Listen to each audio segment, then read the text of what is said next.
This is Barry Zalma speaking for Claim School Incorporated's blog, Zalma on Insurance, and Claim School's twice-monthly newsletter, Zalma's Insurance Fraud Letter.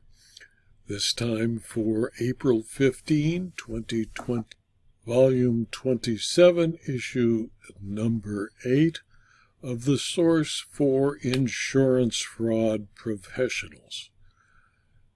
The issue, taking up more than 16 pages in a PDF issue, deals with, among other articles, obesity, diabetes, and COVID are not a basis for compassionate release from prison, which can be read in full along with the full issue at the link that is set forth in the blog posting. The case deals with the fact that the U.S. Congress, feeling sorry for federal prisoners, amended the law to create the First Step Act to allow a district court to shorten a sentence when there exists extraordinary and compelling reasons to release the prisoner. In United States of America v. Earl Lee Plank, Jr., a March 1, 2023 issue and decision of the United States District Court for the Eastern District of Kentucky, Mr. Plank moved for compassionate release under the statute, and you can read the full article at the link as to why he was not granted that release. Then there is an article called the Special Investigative Unit Investigator, because insurance companies now are required to retain the services either by employing them directly or by use of an independent contractor of investigators whose expertise relates exclusively to insurance claims and suspected insurance fraud. The experienced claims investigator is usually a part of or vendor to a Special Investigative Unit, an SIU, set up to protect the insurer and mandated by most states as a means to reduce the amount of fraud perpetrated against insurers. The fact that an insured is contacted by a claims investigator does not, however, mean the insured is suspected of committing fraud. By virtue of his or her training and expertise, the claim investigator is more skilled than the claim adjuster in discerning facts and evidence that can be used in a court of law if fraud has been attempted. You can read the full article at the link in the blog posting. More McClenny, Moseley Associates issues continue with the problems in Louisiana.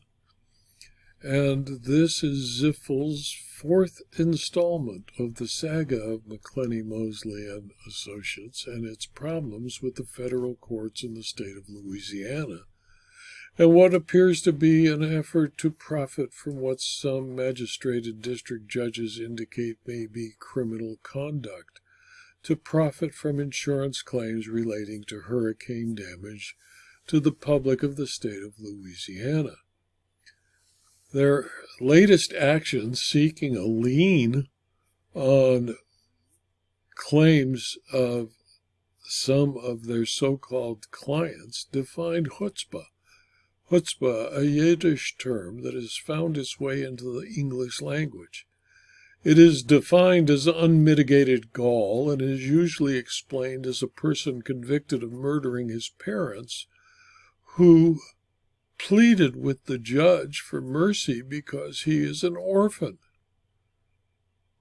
The latest actions by McClenny, Moseley and Associates are a better definition of the term. You can read the full article at the link.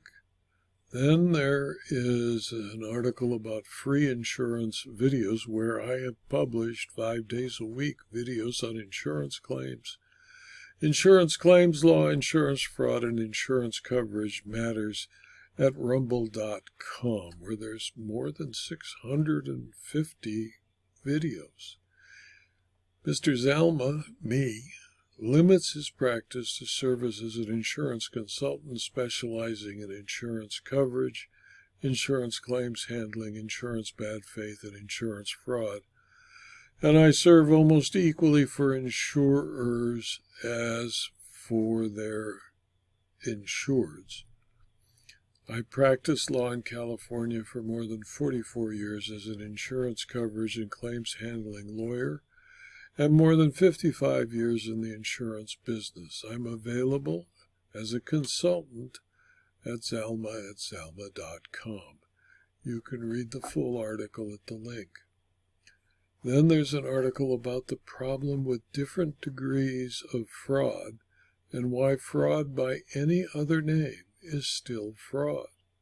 Pursuant to the New Jersey Code of Criminal Justice, one can be charged with the offense of insurance fraud for knowingly making a false or misleading statement of material fact in connection with an insurance claim. Third-degree offense may be elevated to the second degree by aggregating 5 acts of insurance fraud, the total of which exceeds $1,000. In the state of New Jersey versus Randy Fleischman, the Supreme Court of New Jersey on March 26, 2007, concluded that the Supreme Court of New Jersey was provided with its first opportunity to construe the statute penalizing of a false statement as an act of insurance fraud that can be accumulated to elevate insurance fraud to a second-degree offense.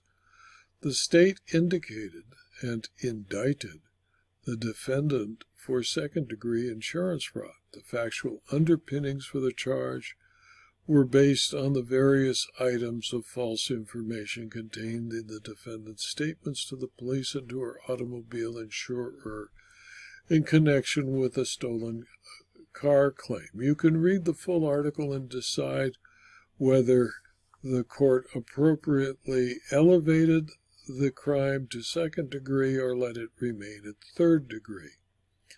Then we have an article about good news from the Coalition Against Insurance Fraud, starting with an article about a home health care company that paid $9 million for allegedly submitting false claims. United Energy Workers Healthcare Corp. And related entities settled a claim with several entities, including the state of Ohio, to the U.S. Department of Energy employees and its contractors. The investigation alleged that between January 2013 and March of 2021, defendants submitted claims for payment for in-home health care services that were never provided or were medically unnecessary in violation of the False Claims Act.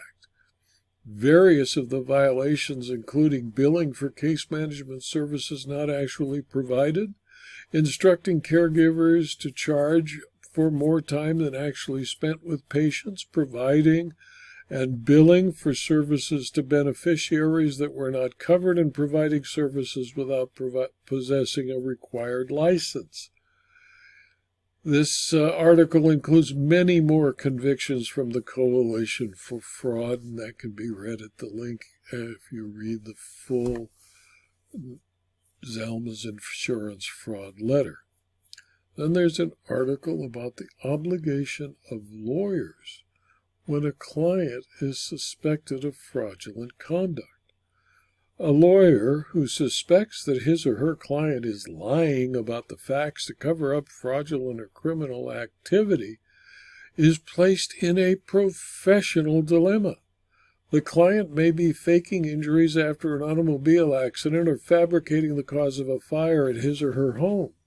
Or the client provides the lawyer with intentionally vague information about their finances to avoid reporting the information to the IRS or other governmental agency.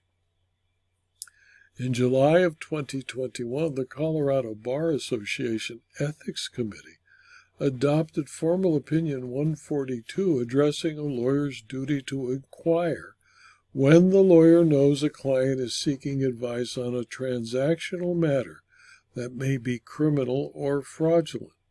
Like the model rules of professional conduct counterpart, Colorado's Rule 1.2d provides that a lawyer shall not counsel a client to engage or assist a client in conduct that the lawyer knows is criminal or fraudulent.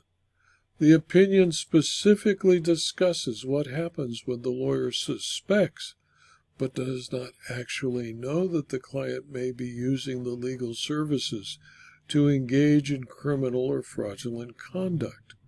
While the term know denotes actual knowledge of the fact in question, under Colorado Rule 1.0(f), the committee interpreted the actual knowledge standard to include willful blindness. You can read the full article at the full issue of Zalma's insurance fraud letter, which is available at the link in PDF format. Then there's an article listing health insurance fraud convictions for the last 2 weeks, starting with a Santa Rosa, California doctor sentenced to 2.5 years in prison for unlawfully prescribing controlled substances.